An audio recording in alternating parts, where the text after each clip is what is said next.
투기적인 법인의 주택거래에 대한 대응을 강화하겠습니다. 그렇죠. 다주택자들한테 양도세가 중과가 되고 과징이 되다 보니까 투기적인 법인주택 거래율에 대해서 조사를 실시를 하고, 그 다음에 주택거래 시에 별도 신고 서식과 자금 조달 계약서를 제출 의무를 하겠다.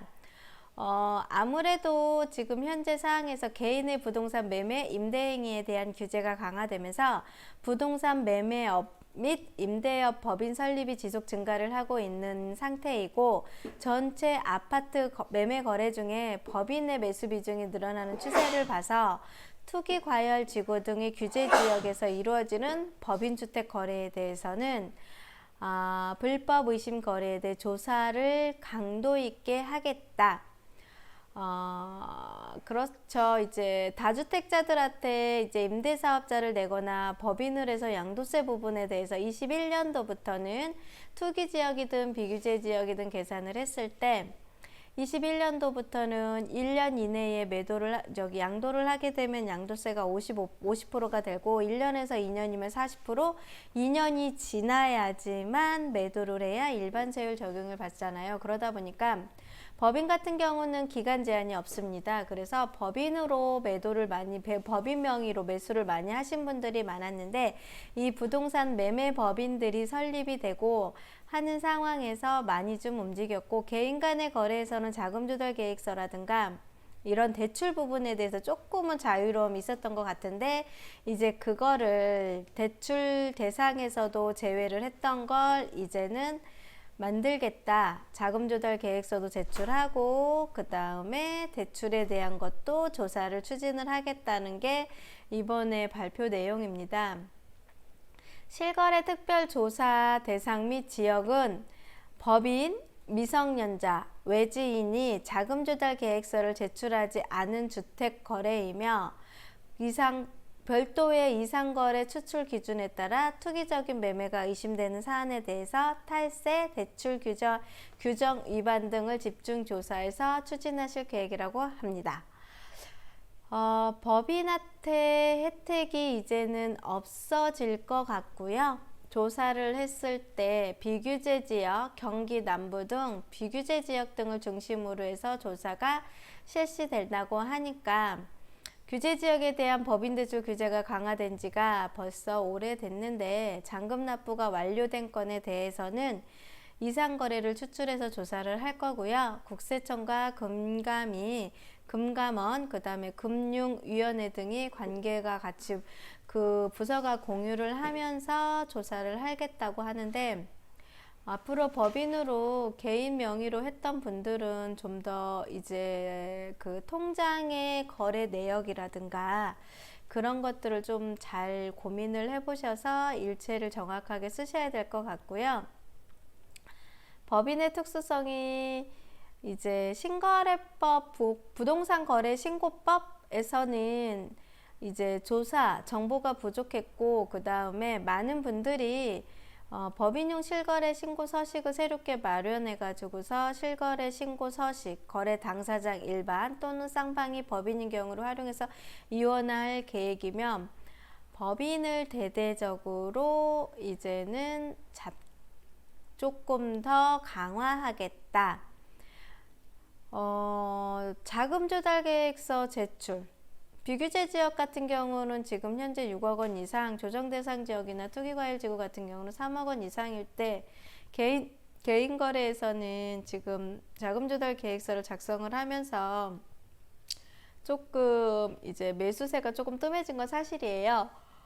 9억 이상, 세종시 같은 경우는 지금 9억 이상이 되면서 자금 조달 계획서 제출을 해야 되다 보니까, 사실 개인적으로 이제 내가 주택을 매도를 하고 이제 이거에 플러스 추가 대출을 받아야 되는데 9억 이상이 되면은 또 대출이 조금 약해지고, 그러면서 사실은 매수가 9억이 넘어가면서 좀 거래율이 좀 많이 줄어드는 건 사실인데요. 이것도 똑같이 이제 법인에게 저기가 적용이 될까봐 그거를 지금 대출 세제상 규제를 회피해서 부동산 투기 수단으로 악용될 거는 지금 다 막겠다. 그러므로 인해서 법인이 매수자인 거래 신고권인 경우 거래 지역이 규제 지역이든 비규제 지역이든 거래 가역과 관계없이 무조건 자금 조달 계획서를 의무적으로 제출하도록 할 계획이라고 합니다.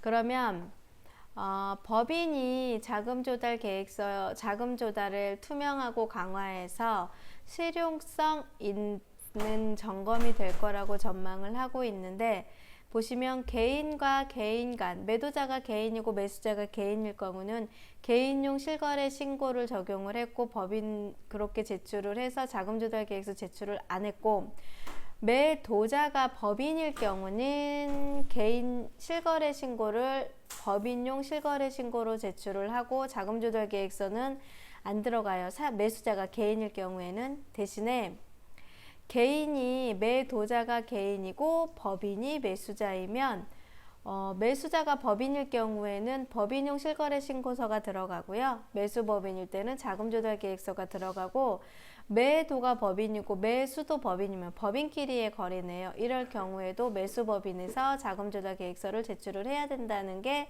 이제 오늘 발표된 내용인데요.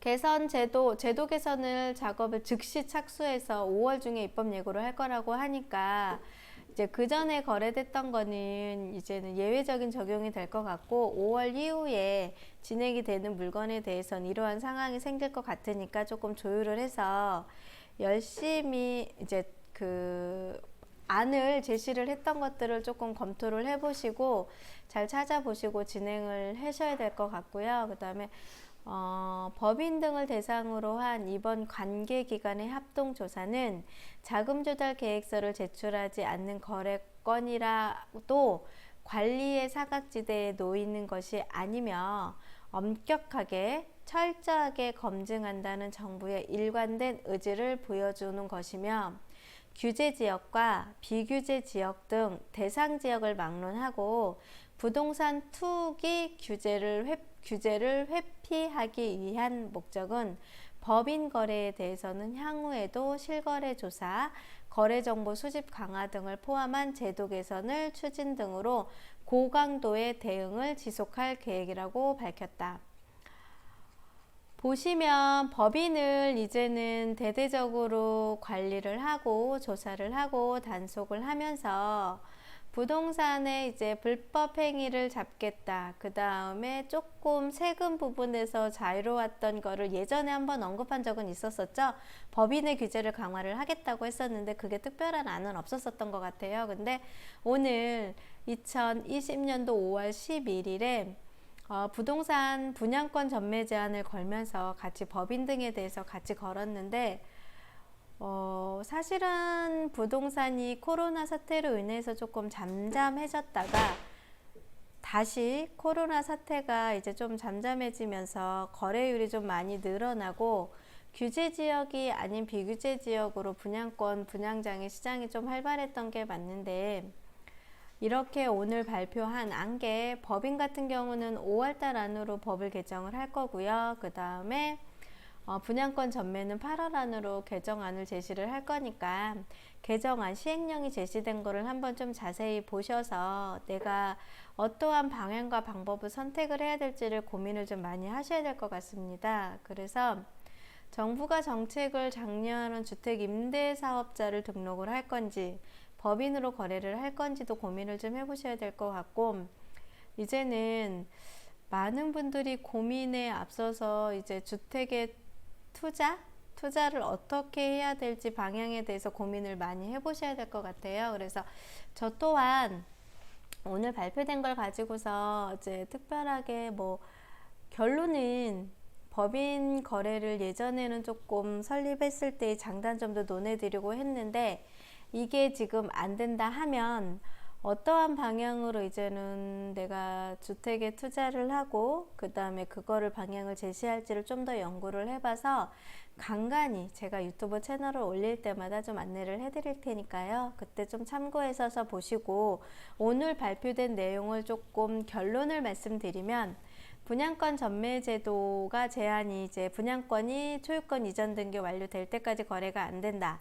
광역시니까 이제 앞으로 전 분양이 되는 대전광역시라든가 기타 광역시가 그런 상황이 생길 거고, 오히려 그 광역시 기타 시도 저희 세종을 근거리로 했을 때는 청주라든가 천안, 그 다음에 공주시라든가 좀 외곽에 있는 청주, 천안, 공주시가 그동안 대전과 세종에 의해서 많이 이제 밀렸었는데요. 그 밀렸던 부분이 이제는 조금 추가적으로 외곽 지역에 또 풍선 효과가 일어나서 걱정되는 게 예전의 대전 현상, 이 세종이 묶이면서 풍선 효과로 대전이 가격이 향상이 됐던 것처럼 이제는 청주, 천안, 공주, 저희 세종을 기점으로 해서 인근의 지역들이 가격이 또 많이 상향되는 게 그게 자꾸 예시가 된다는 생각이 들기도 합니다. 그러니까 잘 참고하셔서 오늘 발표된 안을 좀 정확하게 판단을 하셔서 보시고요. 차후에 내가 1인 법인으로 만들 경우도 조금 고민도 더 해보셔야 될 것 같고, 이제 시행령이 개정이 돼서 시행령이 나오는 거에 따라서 저희들이 움직이는 방향을 한 번 더 다시 한번 제시를 하시고 다시 한 번 더 고민을 해보시면 좋을 것 같습니다. 오늘 5월 11일에 발표된 부동산 정책, 코로나 때문에 사실은 저희 같은 경우는 거래율이 많이 줄어서 진짜 가게를 빼야 되나 아니면 사무실을 정리를 해야 되나 아니면 무엇을 하고서 저희가 이렇게 살아남아야 되나 저희 나름대로 고민을 참 많이 하고 있었는데 이런 상황이 생겨버리니까요.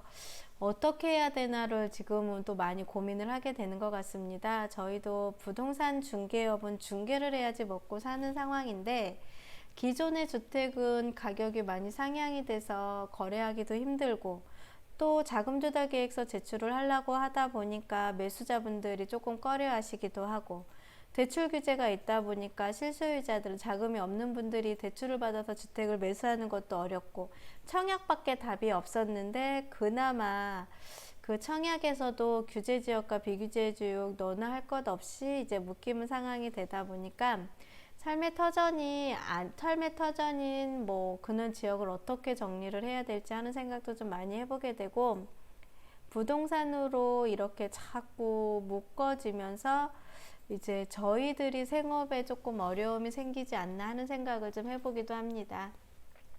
오늘 이거 발표된 거 보고요. 저도 많은 생각이 좀 드는 하루인데요. 다들 이제 이거 발표된 거 조금 참고를 하셔서 앞으로의 투자 방향을 잘 세우시고요. 혹시 좋은 방향이 있으면 저한테도 연락 한번 주시면 좋을 것 같습니다. 즐겁고 편안한 시간 되십시오. 감사합니다. 세종몽땅부동산의 정진숙이었습니다.